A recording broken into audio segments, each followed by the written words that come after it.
মনে করি এই হলো আমাদের সেই বৃত্ত, এই হলো বৃত্তের কেন্দ্র।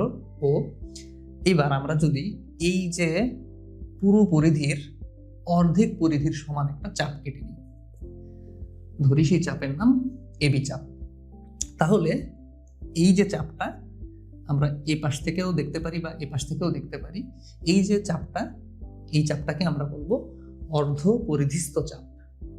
এখন আমরা যদি প্রেমিসের কথা অনুসারে আমরা যদি এই প্রান্ত বিন্দুদ্বয় পরিধির যে কোনো একটা বিন্দুতে যোগ করি, ধরি সেটা পি বিন্দু,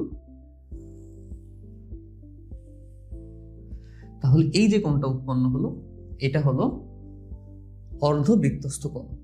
কারণ কি? কারণ এটা তো অবশ্যই একটা বৃত্তস্থ কোণ, এবং এই বৃত্তস্থ কোণটা তৈরি করতে যে চাপটা আমরা ব্যবহার করছি সেই চাপটা কিন্তু অর্ধ পরিধির সমান চাপ, এই জন্য এটা অর্ধবৃত্তস্থ কোণ। এখন আমাদের প্রমাণ করতে হবে এই অর্ধবৃত্তস্থ কোণের মান এক সমকোণ।